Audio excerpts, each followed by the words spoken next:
Olá meninas, Júlia e Simoa. Como prometido, nossa aula de isomeria é o último assunto ainda da primeira unidade, né? Para que a gente possa iniciar a segunda, certo? Espero que vocês tenham feito as atividades, né? Das funções nitrogenadas. Tô sentindo falta de vocês mandarem o feedback de vocês para mim, tá bom, meninas? Bom, a isomeria, né? É fenômeno que ocorre entre moléculas que tem a mesma fórmula molecular, mas que difere da sua estrutura, propriedade e nome, né, dessa molécula, tá? Então, aqui, por exemplo, você tem o etanol e o metoximetano, certo? Então, você tem a fórmula molecular idêntica.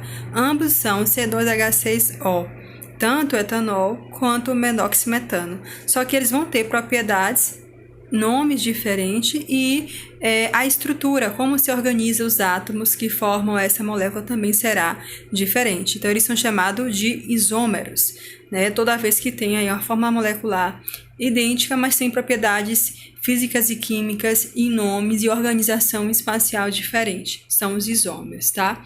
A isomeria pode ser dividida em dois grupos, a isomeria plana e a isomeria parcial. Essa aula de hoje a gente vai estudar a isomeria plana, certo? Vai focar na isomeria plana, tá? A isomeria plana também é chamada de isomeria constitucional, plana ou constitucional, mesmo para ter, claro, a mesma forma molecular e diferentes formas estruturais e distintas propriedades físicas e químicas, tá bom? O primeiro tipo de isomeria constitucional ou plana é a isomeria de função, tá? Na isomeria de função, os isômeros pertencem a diferentes grupos funcional. Então, esse exemplo aqui, por exemplo, você tem aqui um ácido carboxílico, né? Só você olhar o grupo funcional. E no outro exemplo, você tem um éster, tá? Ambos são isômeros porque possuem a mesma fórmula molecular, C2H4O2. Se você contar aqui, você vai ter se você contar, deixa eu ver aqui, você vai ter, você tem um carbono, dois carbonos, C2, certo? Quantos oxigênios tem? Um oxigênio, dois oxigênio.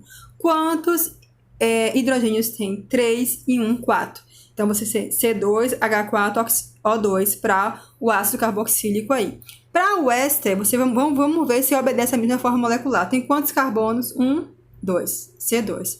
Quantos hidrogênios? 1 com 3, 4. Quantos oxigênio? 2. Então, você tem a mesma fórmula, o quê? Molecular, mas você tem diferentes grupos funcionais. Aqui você tem um ácido carboxílico e aqui você vai ter um éster. Tá bom, gente? É isso. Vamos lá. Agora, continuando ainda com a isomeria constitucional ou plana, a gente tem a isomeria de cadeia, tá? A diferença entre os compostos está no tipo de cadeia, ou seja, eles pertencem ao mesmo grupo funcional, certo? Mas um pode ter a cadeia aberta, enquanto o outro tem a cadeia fechada. Um tem a cadeia normal, o outro pode ter a cadeia ramificada, ou ainda tem uma cadeia homogênea ou heterogênea. É só lembrar de que a gente já estudou em relação às cadeias, tá? Aqui, por exemplo, você tem o quê? Uma cadeia aberta e uma cadeia fechada, né? E aí você tem a fórmula química, fórmula molecular C5H10 para ambos, tá? Nesse outro caso, você tem o que nesse outro caso? Você tem aqui essas duas cadeias, ambos são C2H7N. Só que aqui você tem uma cadeia com heteroátomo, né? O átomo diferente que aparece entre carbonos. E aqui você não tem, você tem uma cadeia homogênea porque já aparece aqui, não aparece entre carbonos, certo? Então, isso a gente chama de quê? De isomeria de cadeia. Tanto pode ser a diferença está se a cadeia é aberta ou fechada, ou se tem heteroátomo ou não, ou se é uma cadeia ramificada ou não ramificada. Você tem uma isomeria de cadeia, que é um tipo de isomeria constitucional ou plana, tá? Continuando ainda, né, com a isomeria de posição, ou isomeria plana, a gente vai falar sobre a isomeria de posição, que é um tipo, né, de isomeria. Constitucional, que é a isomeria de posição. Então, os isômeros diferenciam-se pela posição em que apresentam os seguintes itens: a insaturação, o grupo funcional, o substituinte ou heteroátomo. Nesse exemplo aqui, o que é que você está observando aí? O que é que você vê?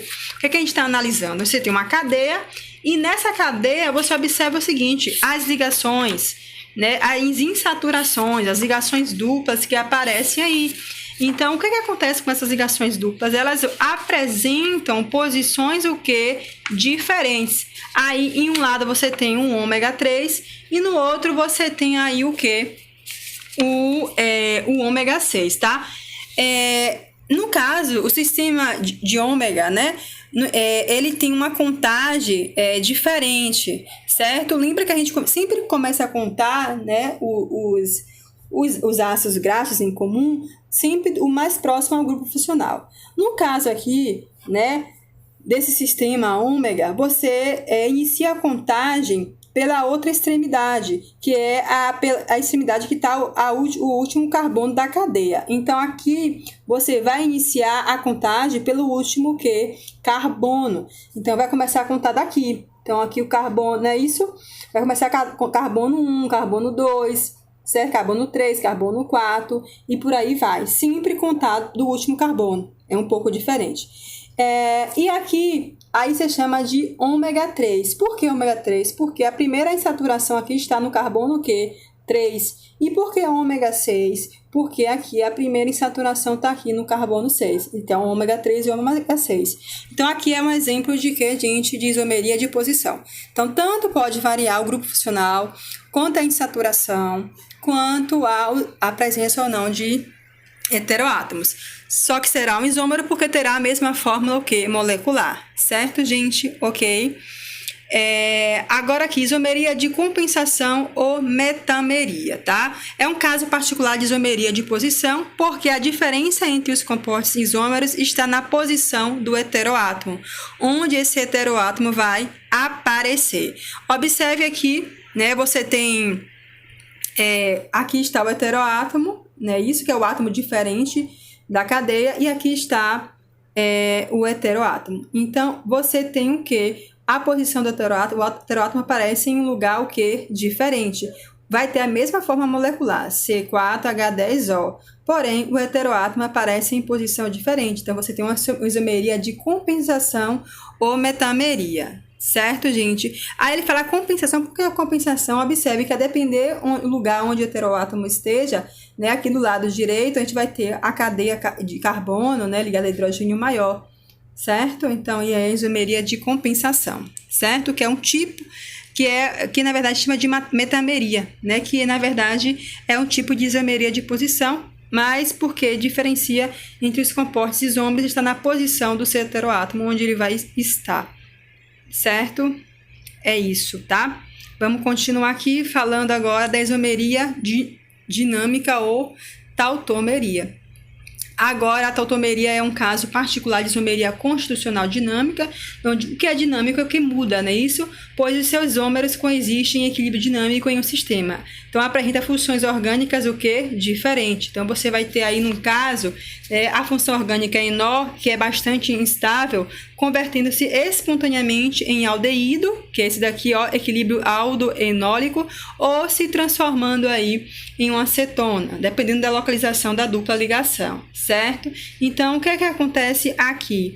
Você vai ter, né, nesse caso de isomeria, em que os isômeros são interconvencíveis, apresentam funções orgânicas diferentes e coexistem em equilíbrio químico-dinâmico. E aí a gente chama de isomeria dinâmica ou tautomeria, tá? Existem dois tipos de tautomeria, a tautomeria cetoenólica ou a tautomeria aldoenólica, tá? Em ambos os casos, percebe-se o movimento de um átomo de hidrogênio, né? E formando aí, né, dentro de um equilíbrio químico dinâmico, evidenciando assim, né, a formação aí a parte de enó, a formação de aldeído de cetona, certo, gente? Então, isso aí seria a tautomeria. Então, em relação à isomeria, é isso que eu queria falar para vocês, a isomeria em relação à isomeria constitucional plana, e na próxima aula a gente fala sobre a isomeria espacial, tá bom? Beijos, meninas!